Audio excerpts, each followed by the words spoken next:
একটা বিরাট মানবিক মূল্য আমাদেরকে দিতে হয় মাননীয় স্পিকার, যেটা আমাদের নজরে সব সময় আসে না। আমরা অর্থের হিসাব করি, আমরা রিজার্ভের হিসাব দেখি, এমনকি কি পরিমাণ বিদেশে আমরা লোক পাঠাতে পারছি সেই হিসাবও আমরা দেখি, কিন্তু এটার অন্তরালে যে একটা গভীর কষ্টের গল্প আছে সেই কথাটি কখনো কোথাও উঠে আসে না মাননীয় স্পিকার। বাংলাদেশ থেকে যারা যায় তাদের খরচ ভারত থেকে বা পাকিস্তান থেকে যারা যায় তাদের কয়েক গুণ বেশি। সো এই খরচ কি করে কমিয়ে আনা যায় এবং প্রবাসীরা যাতে সরকারি চ্যানেল বা বৈধ চ্যানেল ব্যবহার করে বিদেশে যায় সেই ব্যাপারে তাদের মধ্যে অ্যাওয়ারনেস বা সচেতনতা তৈরির জন্য মন্ত্রণালয় কি কাজ করছে। ধন্যবাদ মাননীয় স্পিকার। আমি আপনার মাধ্যমে মাননীয় প্রবাসী কল্যাণ ও বৈদেশিক কর্মসংস্থান মন্ত্রীর দৃষ্টি আকর্ষণ করছি। মাননীয় স্পিকার, বাংলাদেশের অর্থনীতি যে ভিত্তির উপর দাঁড়িয়ে আছে তার একটা হচ্ছে রেমিটেন্স, এবং সম্ভবত রেমিটেন্স হচ্ছে বাংলাদেশের অর্থনীতির ভিত্তির সবচেয়ে শক্তিশালী একটা ভিত। এই দেশে প্রায় 1 কোটির ওপরে মানুষ দেশের বাইরে কাজ করে এবং যেটা আন্তর্জাতিক অভিবাসন উৎস দেশ হিসেবে বাংলাদেশকে বিশ্বের 6ষ্ঠ বৃহত্তম দেশে পরিণত করেছে। 2025-26 অর্থ বছরে বৈধ পথে বাংলাদেশের রেমিটেন্স এসেছে $35.56 বিলিয়ন, এবং এত বেশি বৈদেশিক মুদ্রা আমাদের আমদানি থেকেও আসে নাই, কিংবা আমাদের যে অন্যান্য যে জিনিসগুলো আমরা রপ্তানি করি, গার্মেন্টস সহ অন্যান্য যে বিষয়গুলো রপ্তানি করি, সেখান থেকেও কিন্তু আমাদের এত বিপুল পরিমাণ অর্থ আমরা জোগাড় করতে পারি নাই। ওয়ার্ল্ড ব্যাংকের হিসাবে বাংলাদেশ বিশ্বের 8ম বৃহত্তম রেমিটেন্স গ্রহণকারী দেশ, এবং আমাদের রিজার্ভ বলেন, আমাদের গ্রামীণ অর্থনীতি বলেন, আমাদের আমদানি ব্যয় মেটানোর মূল উৎস বলেন, কিংবা আমাদের লাখো পরিবারের যেই উপার্জনের উৎস সেটা কিন্তু আমাদের এই প্রবাসী ভাইয়েরা, এবং সবকিছু নির্ভর করছে যে আমাদের রেমিটেন্স যোদ্ধারা কি পরিমাণ অর্থ বাংলাদেশে পাঠায় তার উপরে।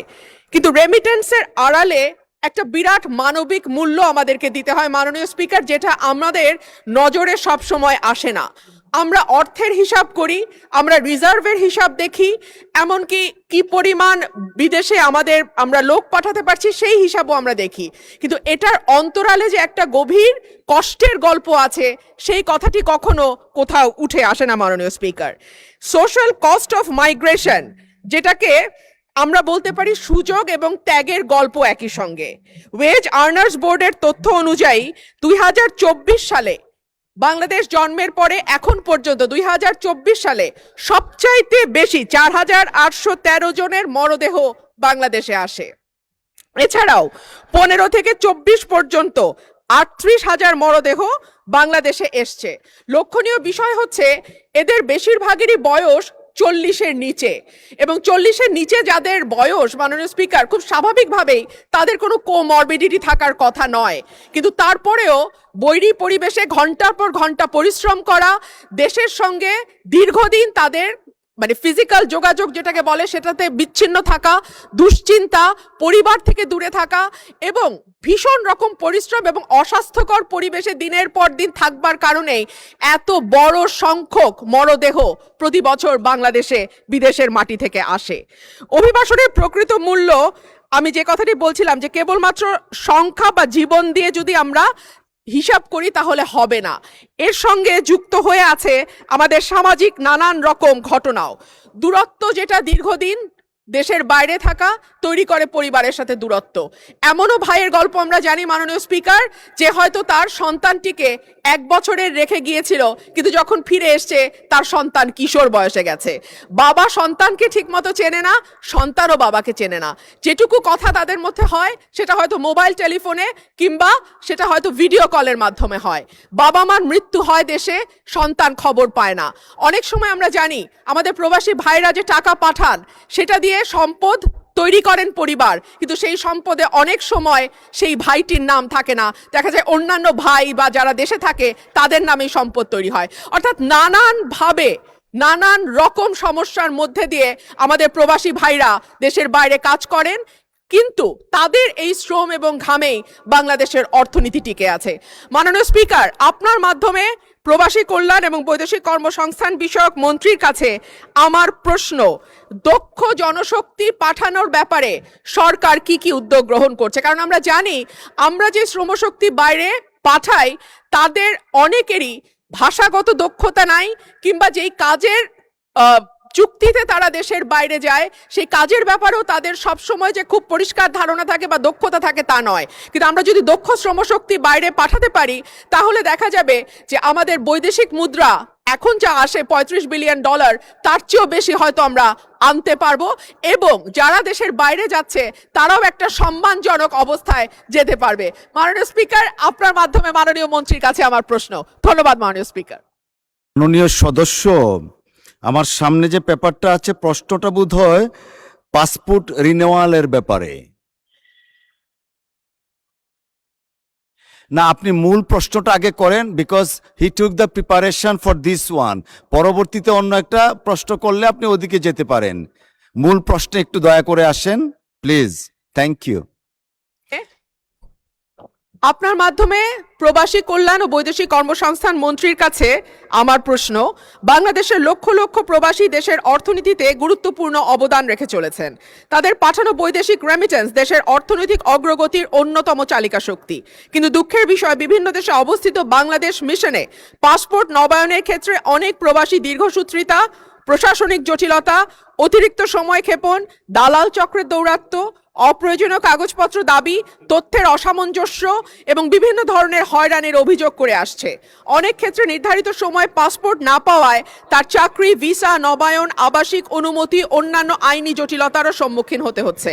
এছাড়াও বিদেশে কোনো প্রবাসীর মৃত্যু হলে বিনা খরচে বা সরকারি খরচে তার মরদেহ নিজ পরিবারের কাছে হস্তান্তর করার ব্যবস্থা করতে হবে। বিমানবন্দরে হয়রানি বন্ধ, লাগেজ চুরি, ভিসা ও মেডিকেল ফি, মেডিকেল সেন্টার দুর্নীতি ও অতিরিক্ত ফি আদায় বন্ধ করা সহ সকল ব্যবস্থা আরও সহজীকরণের জন্য আমি মন্ত্রী মহোদয়ের দৃষ্টি আকর্ষণ করছি। ধন্যবাদ মাননীয় স্পিকার। আপনাকেও ধন্যবাদ মাননীয় সদস্য। মাননীয় প্রবাসী কল্যাণ ও বৈদেশিক কর্মসংস্থান মন্ত্রী জনাব আরিফুল হক চৌধুরীকে এ বিষয়ে তার সংক্ষিপ্ত বিবৃতি প্রদানের জন্য আহ্বান জানাচ্ছি। ধন্যবাদ মাননীয় মন্ত্রী। মাননীয় স্পিকার, আপনাকে ধন্যবাদ। আপনার মাধ্যমে মাননীয় সংসদ সদস্য, তাকেও ধন্যবাদ। আপনাকে প্রবাসী বাংলাদেশের পাসপোর্ট নবায়ন প্রক্রিয়া অনিয়ম, হয়রানি ও সেবার মান উন্নয়ন এ বিষয়ে নোটিশ দেওয়ার জন্য মাননীয় সংসদ সদস্য রুমিন ফারহানাকে ধন্যবাদ জ্ঞাপন করছি।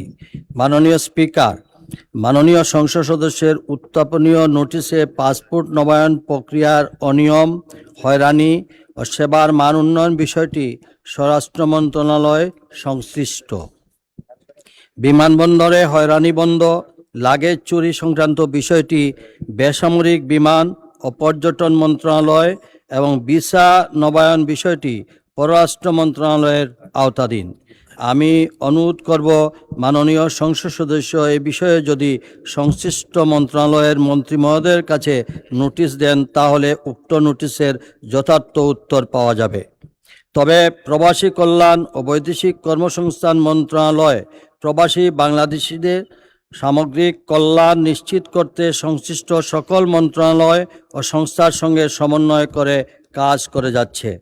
মাননীয় স্পিকার, বর্তমান সরকার ক্ষমতায় আসার পর থেকে বিদেশে মৃত্যুবরণকারী রেমিটেন্স যোদ্ধা প্রবাসীদের মরদেহ দেশে আনা সহজতর করা হয়েছে।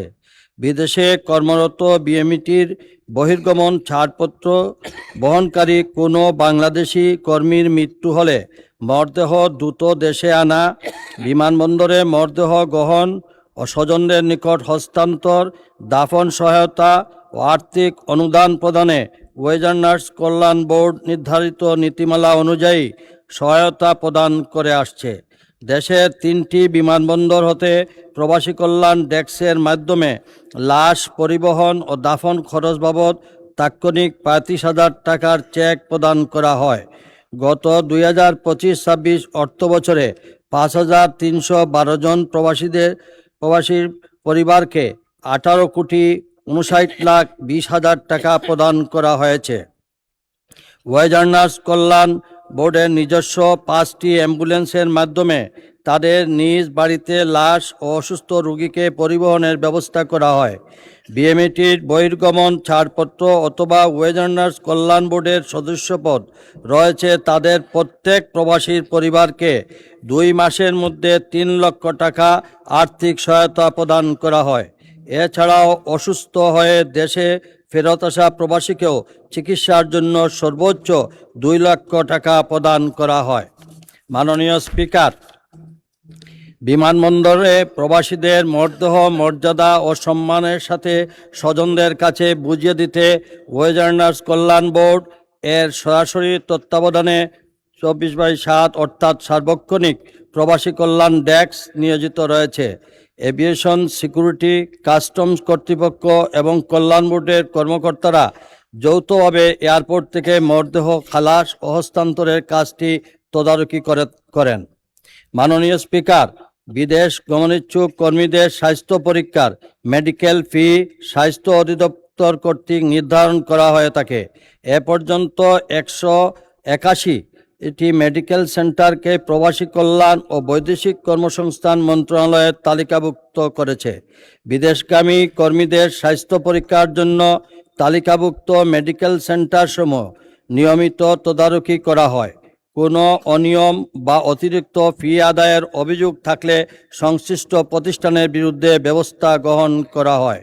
মাননীয় স্পিকার, মাননীয় সংসদ সদস্য রুমিন ফারহানা এর প্রবাসী বাংলাদেশিদের পাসপোর্ট নবায়ন প্রক্রিয়া, অনিয়ম, হয়রানি ও সেবার মান উন্নয়ন বিষয়ে যদি আরও কোনো সুনির্দিষ্ট প্রস্তাব বা মতামত থাকে তিনি তা আমাদেরকে অবহিত করলে সেই বিষয়ে প্রয়োজনীয় ব্যবস্থা গ্রহণ করা হবে। মাননীয় স্পিকার, প্রবাসীদের সেবা আরও সহজ ও সমন্বিত হয়রানিমুক্ত করার লক্ষ্যে প্রবাসী কল্যাণ ও বৈদেশিক কর্মসংস্থান মন্ত্রণালয়ের উদ্যোগে সংশ্লিষ্ট মন্ত্রণালয় ও সংস্থার প্রতিনিধিদের সমন্বয়ে একটি আন্তঃমন্ত্রণালয় কমিটি গঠনের প্রস্তাব প্রেরণের সিদ্ধান্ত গ্রহণ করা হয়েছে। এই কমিটির মাধ্যমে পাসপোর্ট, বিমানবন্দর সেবা, ভিসা, মেডিকেল সহ প্রবাসীদের বিভিন্ন সেবায় বিদ্যমান সমস্যাগুলো সমন্বিতভাবে পর্যালোচনা করে প্রয়োজনীয় ব্যবস্থা গ্রহণ করা হবে। প্রবাসী বাংলাদেশিদের কল্যাণ, নিরাপত্তা ও সেবার মান উন্নয়নে সরকার সর্বোচ্চ গুরুত্ব দিয়ে কাজ করে যাচ্ছে এবং ভবিষ্যতেও এ কার্যক্রম অব্যাহত থাকবে। মাননীয় স্পিকার, আপনাকে ধন্যবাদ। আপনাকেও ধন্যবাদ মাননীয় মন্ত্রী। মাননীয় সদস্য রুমিন ফারহানা, আপনি এ বিষয়ে একটি প্রশ্ন করতে পারেন যদি থাকে। ধন্যবাদ আপনাকে। মাননীয় স্পিকার, আপনাকে অসংখ্য ধন্যবাদ। মাননীয় স্পিকার, বেকারত্ব তো আমাদের বিরাট একটা সমস্যা। সরকারি হিসেবে প্রতি বছর 25 থেকে 30 লক্ষ বেকার যুবক কর্মবাজারে প্রবেশ করে, কিন্তু বেসরকারি হিসাব বলছে এটি কোটির ওপরে। সো এরকম জায়গায় আমরা দেখি যে প্রবাসে যারা যেতে চান তাদের অনেকে বৈধ উপায়ে যেতে পারেন না।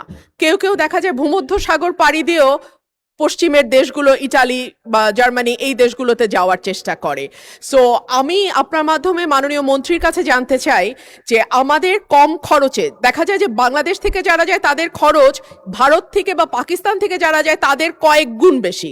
সো এই খরচ কি করে কমিয়ে আনা যায় এবং প্রবাসীরা যাতে সরকারি চ্যানেল বা বৈধ চ্যানেল ব্যবহার করে বিদেশে যায় সেই ব্যাপারে তাদের মধ্যে অ্যাওয়ারনেস বা সচেতনতা তৈরির জন্য মন্ত্রণালয় কি কাজ করছে? ধন্যবাদ মাননীয় স্পিকার। মাননীয় সদস্য, আপনাকেও ধন্যবাদ। মাননীয় মন্ত্রী, ধন্যবাদ। মাননীয় স্পিকার, আপনাকে ধন্যবাদ।